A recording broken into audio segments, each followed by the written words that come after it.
How and why Kane Lynch came to be is a bit of an enigma. Allegedly, the team behind the game wanted it to be unpleasant and uncomfortable, and I guess if that was their mission, they nailed it.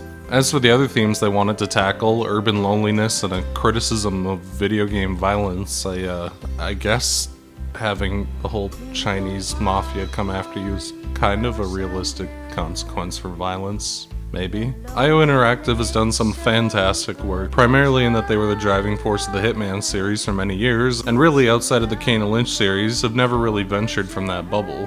Kane Lynch 2 Dog Days released in 2010 for Xbox 360, PS3, and PC, and it was a follow-up to the relatively unknown Kane Lynch Dead Men from 2007, a game I've never really seen mentioned anywhere, even though this latter game sold relatively decently and has become kind of a cult hit in recent years. Kane Lynch 2 is an extremely standard third-person shooter in most regards. If you've played basically anything in the genre, you can imagine the basics of this game. A cover system where pressing A lets you cling to walls or jump over them, albeit a rather janky one that's a little too sticky, making it difficult to leave walls, as well as other basic features like aim down sights, a steady aim, and so on. There's a pretty standard assortment of nameless weapons, a group of pistols that get slightly stronger as you work through the game, submachine guns, shotguns, and assault rifles that all work in the same way, although outside of the relatively powerful machine gun, which is only found a few times, these improved weapons start appearing linearly as enemies also get stronger, or at least far more spongy, more or less neutralizing any advantage they'd give. As was extremely typical of the time, Kane Lynch can only hold 2 weapons each, and as the variety of weapons grow, you find yourself having to grab a replacement instead of finding ammo, which can be a bit irritating when it results in you often collecting downgrades. Despite this, the guns feel relatively good. The shotguns especially have a lot of impact, although the game's loose controls definitely take some adjustment. Weapon spread can be a bit of an issue too. Weapons feel generally quite inaccurate, especially the assault rifles, and require getting in extremely close, but the game doesn't very well support the up-close and aggressive playstyle. Health is low, even with the knockdown mechanic, you're left unable to shoot until your partner comes to rescue you, and enemies often survive a few shots and can even pop back up as you do from the ground, which can induce a lot of frustrating moments. The big selling point here is the co-op. Not that it was particularly rare as a feature in those days, Halo still had it, the Army of Two series was extremely similar to this game gameplay-wise, as well as the very popular Gears of War, but it's still a solid selling point that you can go through this with a friend. That said, it's rare that the game does a lot interesting with it. Partners can revive each other when downed, and there's a few moments where players are separated and get to cover each other from different angles, which, credit where it's due, is relatively fun and exciting when it comes up, but you largely end up with gameplay any co-op shooter would provide, approaching from different angles to flush out enemies, covering each other and the like, which, while not bad, doesn't turn this fairly standard shooter into anything more than that. Where the game recovers a little favor is with its interesting presentation. It's not a graphical or art style thing really. The character models are average at best for their day, and environments have the classic 7th gen scrunch, gray, brown, bland. Shanghai, the game's setting, does have a lot of concrete hellscape looking parts, but it's also known for its bright neon lights, bustling streets, and massive skyscrapers, most of which rarely if ever play into the setting in favor of boring train yards and warehouses. The most interesting factor is the camera as a framing device, treating the game as a documentary, or perhaps even more so as a cop-style reality show. As the characters run, the camera vigorously shakes and moves behind them as if the cameraman is sprinting behind them to keep up. And while unfortunately they don't go all the way by including a physical cameraman, it's certainly a unique system, although it could admittedly get very nauseating and distracting at times, and I wouldn't blame someone for turning it off. It does add something unique to the game, pretty much everything unique it has. It comes with a really interesting censorship thing too, where headshots and nudity are blurred out in real time, further adding to the game's odd immersive camera system. It's a cool effect and gives the game just a tiny bit of flavor to make me wish it was more interesting to play. I can't speak too much for the game's music. I played this game co-op with my friend Grant, who's going to be editing some of that down into something presentable, and we were loud, annoyed, drunk, and trying to keep the TV at a reasonable level. Although listening to it on its own, it does seem like there's a few interesting things going on, namely that a lot of the music in the game is presented diegetically and just like weird Chinese pop music coming out of radios from some store in the distance, which is kind of a unique little bit for this.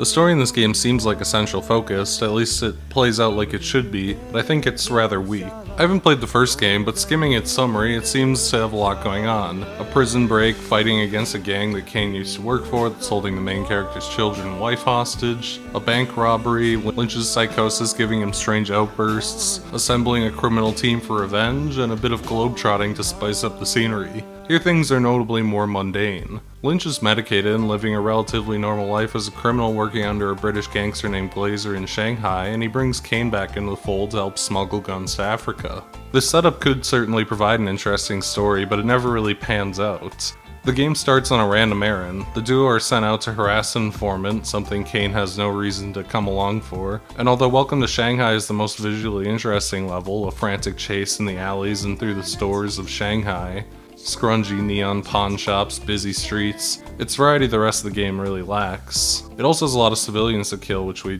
psychopathically got a lot of mileage out of. Do you think this is one of the bad games? Yeah, of course.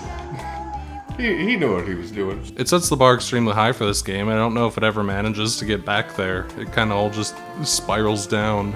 The settings at the very least spiral anyway.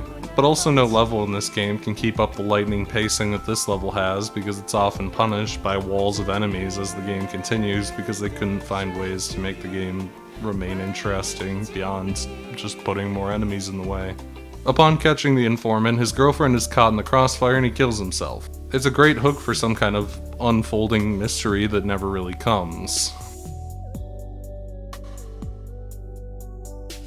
Take the next level, the details. It's an immediate jump down in gameplay and story, really. In Glazer's limo, while discussing the smuggling operation, the group learned that the woman who was killed was the daughter of a high-ranking Chinese politician, and they've got a big target on their back when they start getting ambushed.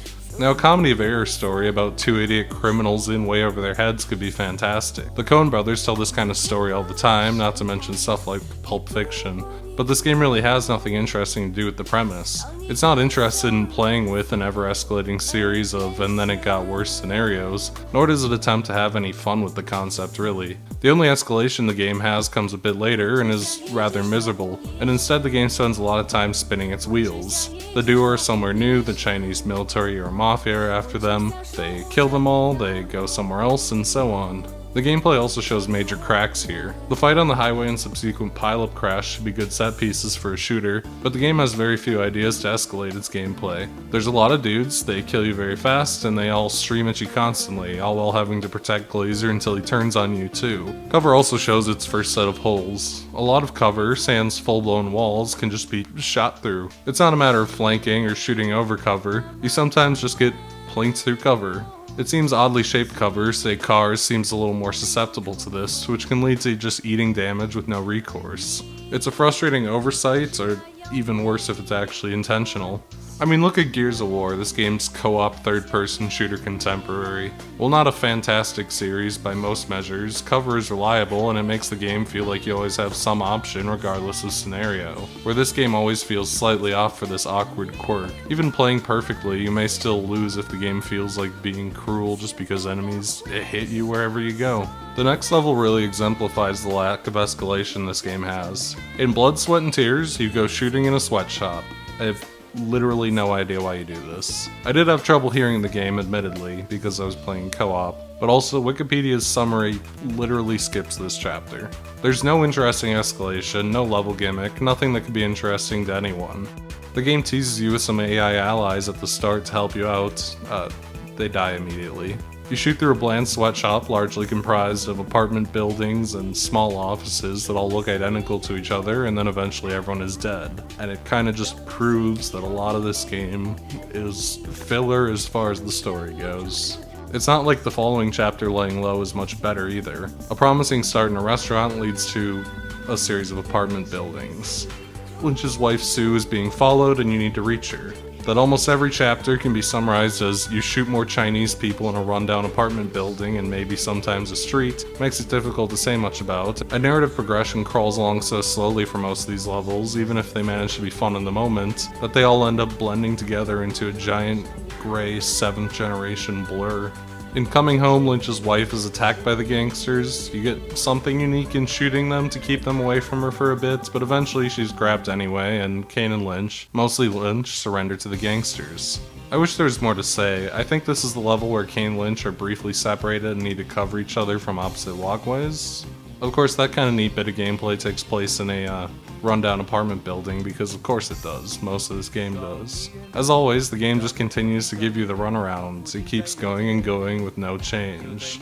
And when the game finally does reach some escalation, it's probably a bit ill-conceived because it's a bit edgelord even for me. I'm not one of those women dying in fiction is always cheap and misogynistic and whatever people, but Lynch's wife getting assaulted and skinned alive while he and Kane get tortured with box cutters while naked is so ridiculously far and unimpactful that it's not some harrowing moment that makes you resonate with Lynch's revenge quest, but instead just a bizarre element that precedes the level where Kane and Lynch are naked the whole time and have sensor bars over their wieners.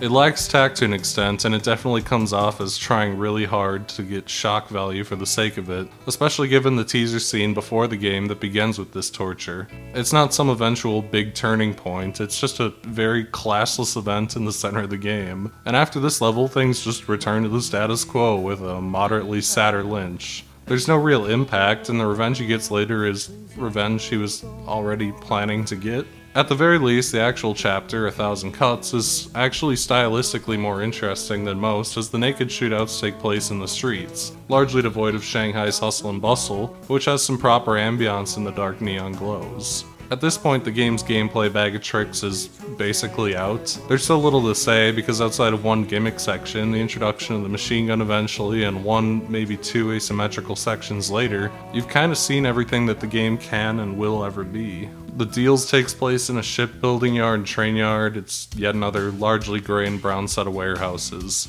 Kane and Lynch go to ask Glazer for help, who quickly betrays them. They shoot his men and he surrenders and says they can take his plane to escape before the Chinese army shoots him. Kane and Lynch have a fine dynamic, the relative straight man and his slightly off-kilter partner, although burning through every character they could possibly interact with doesn't really give them any time to shine, when it could potentially save the game by endearing you more to them. Continuing on to the next chapter out of Shanghai, Glazer is dead and you shoot your way out to a train, which is stopped by the military and the duo are captured, which is a truly shocking twist. The prior level at least had the decency to feature the ships in the shipyard a few times for somewhat non-traditional areas, but the warehouses and train yards against the Chinese soldiers is a visually bland slog and only perked up at all by the machine gun being admittedly fun to use, mostly because it's both a very limited resource and extremely powerful. The duo getting picked up also has virtually no impact. After a loading screen, they break out and hijack the helicopter they're being taken in. It's a touch pathetic that Airstrike is the game's most enjoyable level, or at very least its most cathartic, as it's a break from the endless repetition and frustration of the main game. Looking back now, every shooter having some kind of mounted turret section is a very silly, very 2010 trope, but we're well removed from that being an inescapable factor of every game, and it serves as a nice distraction in this game. It's easier than hell, which after a few hours of getting two-shotted on normal wasn't the worst, but it's also a rather impressive set piece as the helicopter circles the skyscraper, blasting into windows to mow down tiny little people, shooting down a few other helicopters. It's not much more than 5 to 10 minutes of mindless shooting and occasionally dipping behind the wall to heal, but sometimes you really just don't need more than that. Resurrection takes place inside the skyscraper, a final stand of sorts, and a rather nice change of pace. No more gray and brown walls, or less of them instead giving a rather dramatic skyline for the final encounter across a series of offices. Offices are a fairly neat setting for these kind of things. Flimsy cubicles offer sight cover, but not really bullet cover. Ask your local post office, I'm sure they're aware. Although even this eventually becomes visually repetitive through the course of the level, despite being unique from the rest of the game. There's a few unique bits of gameplay here too. At a few points, helicopters start shooting into the building and you can blast back from the ground, as well as starting with no weapons and needing to grab a human shield to actually begin fighting. If you're wondering why I never brought up human shields before, it's because they're not very good. While you may get a few seconds of relief and a free pistol, remember, your enemies in this game are the Chinese government. They're not well known for their concern over human life, and after maybe 4 seconds of thought, they'll just start chewing up their allies to get to you. Everything finally comes to an end for Lynch's revenge quests. The pair reach the man behind all the chaos who offers them a job. Lynch shoots him because it'd be literally ridiculous to trust this guy after all the bullshit. But you'd also expect something more dramatic, or at least some kind of contrived boss or something instead of a very short cutscene. He's just another dead gangster even if he's at the top. Maybe it's an intentional part of this game's odd anti-narrative that it's anticlimactic. I say maybe because that's technically a possibility, although often this game is just kind of weird. To exemplify this very weird ending to the game doesn't end. One-way ticket is the actual ending. Ending's a little generous. And it's perhaps impressively the worst level in the game. Set in an airport as the duo attempt to flee Shanghai as they've been marked for death by killing the politician guy, which was already the case before they did that, but whatever. The game completely breaks down and just puts you face to face with endless waves of armored enemies in cramped, oppressive gray rooms before eventually asking you to mad dash to a plane on a strict time limit as enemies one-shot you. I played on normal, by the way. We played hard for a little bit and had to move it down to normal. I can't imagine the higher difficulties, although we were pretty drunk. Once you reach the plane, the credits roll. It's just over. It's kind of shocking. The pair hijack a plane, the credits roll. We never get to see them again, and we never will. I can't tell if it's stylistic and anti-ending to the anti-narrative, or if it's supposed to be a cliffhanger for a sequel, or if it's actually just genuinely not finished. I'm not really sure. I've been beside myself trying to figure it out, because it is... abrupt is not a harsh enough word for this ending. That's kind of the thing with the narrative for this game as a whole, though. I can't really tell how much of this thing is intentional at all. At a game developer conference from around the time of the game's release, the game's art director claimed the game was intentionally uncomfortable, exhausting, and anti-game, and a postmodernist critique of video game violence. To its credit, it's all of those things in ways I'm sure were intentional. Kane and Lynch are grimy, disgusting, horrible characters, and the game is edgy, unpleasant, and narratively completely unsatisfying. The odd stylistic choices here, sickening camera system, ugly world, and weirdly immersive documentary style all add to this weird feeling of being endlessly assaulted by the game, as if it revels in being terrible. At the same time, it's unpleasant in ways that are either accidental or completely avant-garde. The game is frustrating to play because it's more than a little jank and offers nothing beyond increasingly obnoxious waves of enemies. It feels genuinely unfinished at points, and the line between intentionally hideous and unintentionally grim is blurrier than the faces of the Chinese sweatshop workers we popped off. Oh no, we're killing sweatshop workers. They look suspicious. We're doing Nike a favor. I genuinely can't tell what this game is putting down, and because of that I find the game a fairly fascinating mess. But I don't truly believe it's intentionally unfun as an avant-garde statement on video games. There's enough going on in it that it leaves me with some kind of genuine doubt to my own instincts that tell me this is just a badly made game. But there's still some other modes left to explore, I guess. Maybe multiplayer will shed some light on what I'm supposed to be feeling. Oh, right. I don't know what I expected. Well, we can work around that and try arcade mode, a single-player variant of the multiplayer mode Fragile Alliance. The other two multiplayer modes, Undercover Cop and Cops and Robbers, offer slight twists on Fragile Alliance, but at least on Xbox, good luck with that, although I can't imagine it's much better on PC. Fragile Alliance is actually a really cool mode. A group of players are tasked with collecting money from a point on the map and escaping while fighting off cops and thugs. The golden twist is betrayal. The winner isn't the one who plays nicest with the team, it's the one with the most money. Kill a teammate, you just got richer, but your teammates are allowed to go open season on you. Sprint ahead to get to the getaway vehicle and bribe them with half your money to leave the rest behind, making you the winner by default. Between rounds, you also get to spend your loot on better weapons, incentivizing playing nice early on to get ahead later. Although each round, at least in arcade mode, the cops and thugs you go against get slightly harder each round, which also incentivizes playing nice to some extent. Arcade definitely limits the potential this mode has. The AI won't betray you, as far as I can tell. They did kill me once for seemingly no reason, but perhaps I accidentally clipped them, or maybe it was a very bad accident. They get a little touchy when you shoot them, and will often just kill you on the spot if you accidentally shoot them, even if they walked into your bullets. Although at times I've accidentally clipped them and they've been a little kinder to me. but usually they'll play nice if you do. Additionally, unlike real players, the AI doesn't hold grudges between rounds or get pissed at someone for being too greedy, staying behind while others do all the work. Even with this limitation though, it's pretty fun in arcade mode. I can imagine having a good time with the right group of people as everyone is on edge waiting for someone to make the first move. The fact that this mode works and is fun against simple-minded AI in a score attack mode is a testament to what a surprisingly creative mode it is. Each of the mode's 9 maps, 2 of which are part of the Doggy Bag DLC, has its own little twist. Levels like Bridge and High Rise start you with the money right away so that fighting between the players starts early, while others like Fish Market keep the money near the end to turn the game frantic in its final moments. The money is sometimes held by soldiers that need to be killed to get it, or out in the open, where collecting it brings the risk of getting shot. Despite the game's relatively simplistic and admittedly janky gameplay, the mode's simple and fun premise really stands out, and a better game could have, or probably has at this point, made something fantastic out of this. My only real issue with arcade mode, beyond the fairly passive AI companions, is that each run takes place on the same map over and over again until your lives are out. These maps are fairly well designed with alternate paths and routes, but fairly quickly you'll find a favorite or optimal path, and it can get tiring to run the same bite-sized 2-minute challenge repeatedly on the same level over and over again with no real change. Enemies seem to spawn in roughly the same spots, there's more enemies as the rounds go on, but there's no real random element or big surprise that can shake it up. I never got beyond round 5 and would often be ready for the next map well before that time. Changing maps periodically would definitely be a big improvement for this mode, I think. Would I recommend this game anymore for this mode? Not really. As good as it has the potential to be, finding people to play with is going to be a journey. And even though I had 2 hours of decent fun with the arcade version, it's just not enough to pull this game over the edge, especially with how generic and boring the gameplay is.